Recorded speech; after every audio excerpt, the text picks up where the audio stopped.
So you're a musician. You decided to start mixing at home. Good for you. Welcome to the family. You got yourself an audio interface, a digital audio workspace, recorded your first thing, mixed the entire thing for 5 hours, 10 days, 1 year, packed everything, sent to your friend, only to receive back, bro, this sounds like shit. What the hell is going on? You went online, YouTube, Google, everything. Everybody say, get yourself some good quality monitors. Don't have the budget for it? Get yourself some good studio headphones. So you do what everybody do. You go to forums, you start reading, eventually you get to a place where, and you find something like this, the AKG K271MK2. It's a true classic, where it's roughly, so bass is a beautiful, high and precise, treble slightly boosted, everything looks amazing.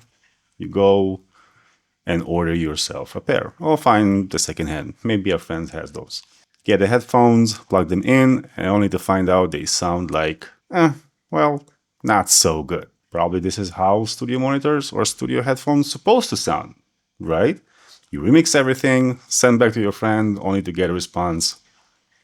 So why does it sound that bad? Aren't those studio monitors or studio headphones, they supposed to be transparent and let you know how your mix really sound? While that is true, not all headphones are made equally. But this is how you can fix this.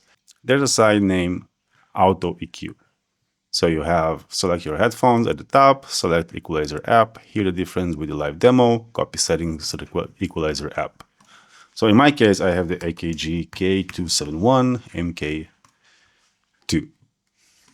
And this is basically how it looks like.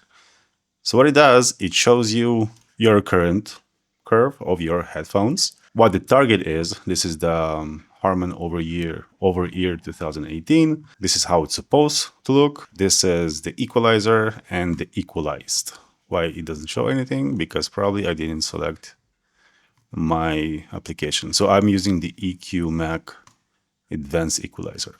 So this is the error, which means this is how your current curve looks like.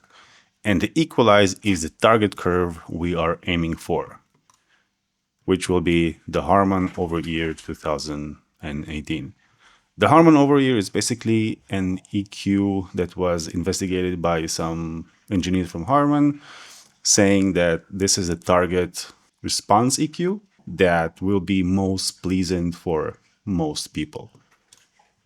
The Harman Curve is a research-based, preferred frequency response target for headphones and loudspeakers developed by Harman. It aims to replicate the sound of high-quality speakers in a well-treated room. So you're saying to yourself, okay, this probably will fix everything, right? Let's see. So what it does. In this case, we have the target. On the right side, we can see the parameters or the EQ that we need to apply to our application. In my case, I'm using the EQMac Pro. And we can see here that we have the advanced tab and plus 12 on the 31 frequency, 39, 61, minus 5, minus 15, minus 37, minus 7.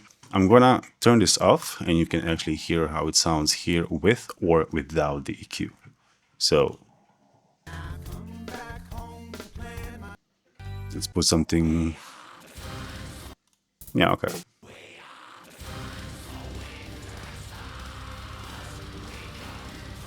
No low end, a lot of highs. The vocals are very, very clear. But it's not pleasing. It doesn't make me like, oh, this sounds good. Let's see how it sounds with the EQ applied. Oh, now this opens up. In your case, probably because you're already listening on your current headphones, they might have more bass or more low end than mine. So this one sounds horrible for you. But then you're saying to yourself, but wait, you got yourself studio headphones, you're applying EQ, you're basically changing the response curve. Isn't this pretty much define the whole purpose of studio headphones? Well, yes and no. The problem with the AKG specifically, they have no low end. We can see that after the 200 Hertz, it basically goes almost to zero. And after 100 Hertz, it basically plummets to non-existing.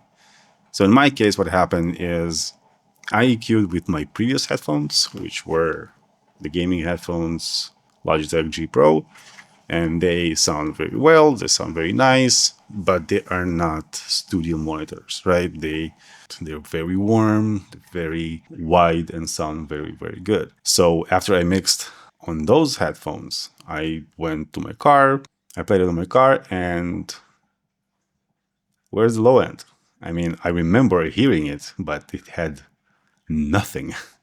It sounded like a tin. And then I got the AKG with before the EQ itself, and I put them on, and it was like, well, they sound like shit. But this is probably what supposed to be, right? These are studio headphones. So I remixed everything, went to my car, and it literally blew out the speakers. The low end, the bass was so harsh and so strong, it was clipping all over. I didn't hear it in the headphones because they didn't have any low end. So I had to boost and boost and boost. And in my car, eventually just sounded like, well, probably like what you hear currently on your headphones that you're listening through. Yeah. So basically what it does is for a Mac, we have the EQMac. I have applied it, and we can see that even without the EQ now, it pretty much sounds the same thing.